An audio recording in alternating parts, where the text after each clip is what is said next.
إن الحمد لله نحمده ونصلي على رسوله الكريم أما بعد أعوذ بالله السميع العليم من الشيطان الرجيم بسم الله الرحمن الرحيم وَإِذْ أَخَذَ اللَّهُ مِيثَاقَ النَّبِيِّينَ لَمَا آتَيْتُكُم مِّن كِتَابٍ وَحِكْمَةٍ ثُمَّ جَاءَكُمْ رَسُولٌ مُّصَدِّقٌ لِّمَا مَعَكُمْ لَتُؤْمِنُنَّ بِهِ وَلَتَنصُرُنَّهُ قَالَ أَأَقْرَرْتُمْ وَأَخَذْتُمْ عَلَىٰ ذَلِكُمْ إِثْرِي قَالُوا أَقْرَرْنَا قَالَ فَاشْهَدُوا وَأَنَا مَعَكُم مِّنَ الشَّاهِدِينَ وَمَن تَوَلَّىٰ بَعْدَ ذَلِكَ فَأُولَٰئِكَ هُمُ الْفَاسِقُونَ۔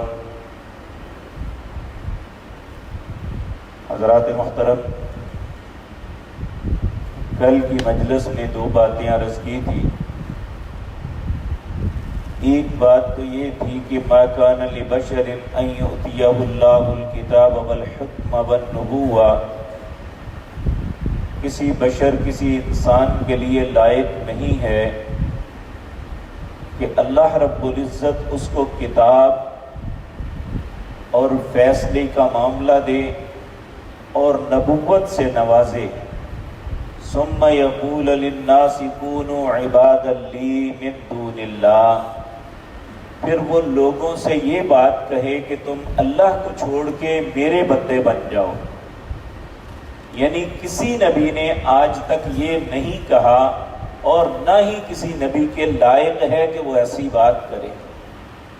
تو میں نے یہ بات عرض کی تھی کہ عیسائیوں کے وفد میں ایک شخص نے کہا کہ آپ چاہتے ہیں کہ جس طرح ہم عیسیٰ علیہ السلام کی عبادت کرتے ہیں آپ کی کریں؟ تو اللہ کے نبی صلی اللہ علیہ وسلم نے ابھی جواب نہیں دیا تھا تو اللہ کی طرف سے یہ آیتیں نازل ہو گئی۔ مَا كَانَ لِبَشَرٍ أَن يُؤْتِيَهُ اللَّهُ الْكِتَابَ وَالْحُكْمَ وَالنُّبُوَّةَ، کسی بشر کے لیے لائق نہیں ہے۔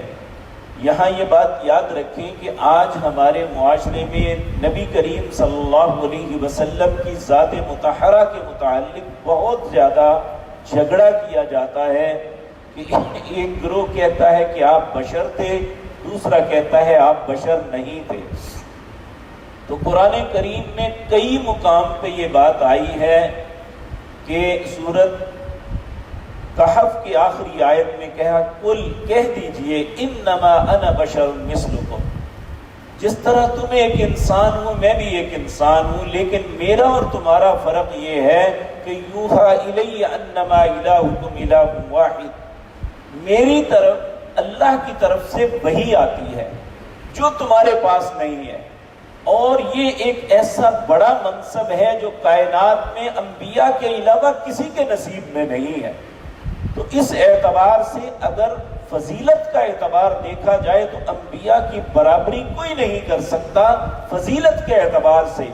اگر بشریت ہے تو جس طرح ہم ایک ماں باپ کے بیٹے ہیں، اسی طرح نبی کریم صلی اللہ علیہ وسلم بھی ایک ماں باپ کے بیٹے تھے۔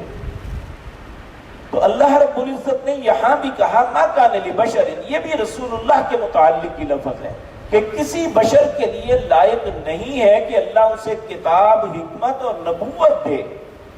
ثم يقول للناس كونوا عبادا لي، پھر وہ لوگوں سے کہے تم میرے بندے بن جاؤ، من دون اللہ، اللہ کے علاوہ۔ وَلَكِنْ كُونُوا رَبَّانِيِّينَ، مگر وہ تو یہ کہتے ہیں کہ اللہ کے بندے بنو، میرے نہیں اللہ کے بندے بنو۔ اور حقیقتاً دعوت الی اللہ یہی ہے کہ انسان کو انسانوں کی غلامی سے نکال کے اللہ کی غلامی میں دینا۔ اور اس کے بعد فرمایا یہ بھی کوئی حکم نہیں کر سکتا کہ فرشتوں یا نبیوں کو اپنا رب بنا لو، ایسا نہیں ہو سکتا۔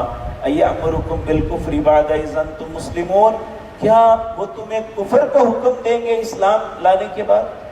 یعنی اللہ کے علاوہ کسی اور کو رب بنانا یا کسی اور کو اپنا بندہ بنانا یہ کفر ہے۔ اللہ کہتی ہے یہ کیسے ہو سکتا ہے؟ اب اس کے بعد ایک عہد کا تذکرہ کیا جا رہا ہے۔ یہ حقیقتاً ان لوگوں کو بات سمجھانی تھی کہ تم تو بہت نچلے لوگ ہو، بہت چھوٹے لوگ ہو، اللہ نے تو اس نبی کے متعلق اپنے انبیاء سے ازل میں وعدہ لیا تھا۔ یاد رکھیں، ایک عہد وہ تھا جو اللہ نے نبیوں سے لیا، ایک عہد اللہ نے وہ ہے جو ہر انسان سے لیا۔ ہر انسان سے کیا عہد لیا تھا؟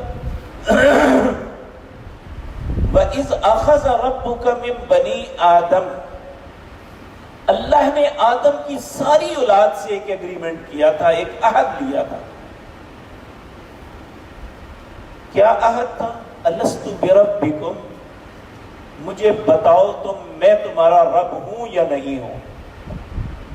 یہ نہیں کہا تھا کہ میں تمہارا رب ہوں، کہا الست بربکم، میں تمہارا رب ہوں یا نہیں؟ قالوا بلا، سب نے کہا کیوں نہیں، تو ہی رب ہے۔ تو اللہ نے پھر فرمایا کہ اس بات پہ قائم رہنا، جب دنیا سے واپس پلٹ کے آؤ گے پھر پوچھوں گا میں تمہارا رب ہوں یا نہیں۔ یہ دنیا میں تو بے شمار رب بنا لیے تھے، اور ایک ایگریمنٹ انبیاء سے تھا، وہ یہ ہے، اللہ فرماتے ہیں وَإِذْ أَخَذَ اللَّهُ مِيثَاقَ النَّبِيِّينَ، جب اللہ نے نبیوں سے وعدہ لیا، جن لوگوں کو نبوت عطا کرنی تھی ان کی ارواح کو اکٹھا کیا، ان سے وعدہ لیا، لَمَا آتَيْتُكُم مِّن كِتَابٍ وَحِكْمَةٍ، جب میں تم کو کتاب اور حکمت عطا کر دوں، تمہاری نبوت کا، تمہاری رسالت کا، تمہاری بادشاہت کا سکہ دنیا میں چل رہا ہو، ثم جاءکم رسول، پھر میرا وہی آخری رسول آ جائے، تو تمہیں کیا کرنا ہے؟ مصدقا لما معکم، پہلے تو یہ دیکھنا ہے وہ تمہاری تصدیق کر رہا ہے، اگر کر رہا ہے تو پھر تمہیں یہ کرنا ہے لَتُؤْمِنُنَّ بِهِ وَلَتَنْصُرُنَّ، اپنی رسالت اور نبوت کو چھوڑ دینا ہے، ان پہ ایمان لانا ہے اور ان کی مدد کرنی ہے۔ قَالَ أَأَقْرَرْتُمْ، کیا تم اس بات کا اقرار کرتے ہو؟ وَأَخَذْتُمْ عَلَى ذَلِكُمْ إِصْرِي، میرے ساتھ پختہ ایگریمنٹ کرو۔ قَالُوا أَقْرَرْنَا، سب نے جواب دیا ہم اقرار کرتے ہیں۔ قال فاشهدوا وانا معكم من الشاهدين، اللہ رب العزت نے فرمایا پھر تم بھی گواہ رہو اور میں بھی اس بات پہ گواہ ہوں۔ اب یہ کہنے کا مقصد انہیں یہ تھا کہ اگر یہ نبی بھی ہوتے تو نبی مکرم صلی اللہ علیہ وسلم کی موجودگی میں ان کی نبوت نہیں چل سکتی تھی، تو اب تو وہ نبی ہے ہی نہیں ہے، تمہارا دین کیسے چل سکتا ہے؟ اس لیے چاہیے کہ نبی کریم صلی اللہ علیہ وسلم کے دین کو اپنائیں۔ نبی پاک نے فرمایا کہ دنیا کے اندر کوئی کچا یا پکا گھر، اس میں کوئی بھی شخص رہتا ہے، وہ دور دراز جنگلات میں، صحراؤں میں اور بیابانوں میں جہاں مرضی رہتا ہے، جس کے کان میں میری نبوت کی بات پڑ گئی کہ محمد صلی اللہ علیہ وسلم بحیثیت رسول دنیا میں آ گئے ہیں، وہ ان کی رسالت کو قبول نہیں کرتا، ان پہ ایمان نہیں لاتا، جہنم میں جائے گا، وہ کچھ بھی کر لے۔ یہاں تک کہ میرے عزیز بھائیوں، سیدنا عمر رضی اللہ تعالی عنہ، ایک دن ان کا ایک دوست تھا بنو قریظہ سے، بنو قریظہ یہودیوں کا ایک خاندان تھا، قبیلہ تھا، ان میں ایک دوست تھا ان کا جو یہودی تھا۔ حضرت عمر نے تقاضا کیا یا اس نے کچھ تورات کی باتیں لکھ کے دے دی۔ حضرت عمر ایک دن بیٹھ کے پڑھ رہے تھے تو نبی کریم تشریف لے آئے۔ آپ نے جب دیکھا کہ عمر تورات پڑھ رہے ہیں، نبی کریم صلی اللہ علیہ وسلم سخت غصے میں آ گئے۔ حضرت عمر کو کوئی پتہ نہیں، اسی اثناء میں سیدنا ابو بکر آئے، انہوں نے نبی کریم صلی اللہ علیہ وسلم کی کیفیت کو دیکھا تو زور سے کہا عمر نبی کریم کے چہرے کی طرف دیکھو صلی اللہ علیہ وسلم۔ جب حضرت عمر نے دیکھا تو نبی کریم سخت غصے میں تھے، ایک دم کہنے لگے رضیت باللہ ربا وبالاسلام دینا وبمحمد صلی اللہ علیہ وسلم نبیا، اللہ کے رب ہونے پہ راضی ہوں، اسلام کے دین ہونے پہ، اے اللہ کے پیارے حبیب آپ کے نبی ہونے پہ راضی ہوں، آپ اتنے ناراض کیوں ہیں؟ آپ نے فرمایا اے عمر لو کان موسیٰ حیا، تم تو موسیٰ کی کتاب پڑھ رہے ہو نا، اگر آج موسیٰ بھی زندہ ہوتے تو میری اطاعت کے بغیر ان کا کوئی رستہ نہیں تھا۔ اور قیامت سے پہلے جب سیدنا عیسیٰ علیہ السلام تشریف لائیں گے تو وہ بحیثیت نبی رسول نہیں، وہ نبی کریم کی امتی ہونے کے حیثیت سے دنیا میں رہے۔ اس لیے اگر نبی اپنی نبوت نہیں چلا سکتا تو نبی کریم کے دین کے ہوتے ہوئے ہم اپنے مولوی پیر اماموں کے دین کیسے چلا لیتے ہیں؟ اس وقت کیوں نہیں اللہ کا ڈر آتا؟ تو اللہ رب العزت یہاں پہ فرما رہے ہیں فَمَن تَوَلَّى بَعْدَ ذَلِكَ، اس نبی کے آنے کے بعد اگر کسی نے ایسا نہیں، یہ نبیوں کو خطاب ہو رہا ہے، فَمَن تَوَلَّى بَعْدَ ذَلِكَ، اس ایگریمنٹ کے بعد اگر کوئی اس پہ پورا نہ اترا تو فَأُولَئِكَ هُمُ الْفَاسِقُونَ، میں اسے نبی نہیں فاسق سمجھوں گا۔ تو اگر نبی جو ہے وہ اگر نبی کریم کے ہوتے ہوئے اپنی نبوت کی دعوت دے تو وہ فاسق ٹھہرے گا، تو ہم مولوی پیر امام کس طرح اپنی دعوت دے سکتے ہیں؟ یہ بڑی اہم بات ہے جو ہمارے سوچنے کی ہے۔ آج بہت لوگ جھگڑتے ہیں کہ اس کے بغیر گزارا نہیں، اس کے صرف اور صرف رسول اللہ کی اطاعت کے بغیر کوئی گزارا نہیں، باقی سب گزارے ہو سکتے ہیں۔ اگر ایک شخص امام ابو حنیفہ کو نہیں مانتا تو اللہ اس کو نہیں پوچھیں گے کہ تم نے کیوں نہیں مانا۔ اگر ایک شخص امام مالک رحمہ اللہ کو نہیں مانتا تو اللہ نے نہیں پوچھنا تم نے کیوں نہیں مانا تھا۔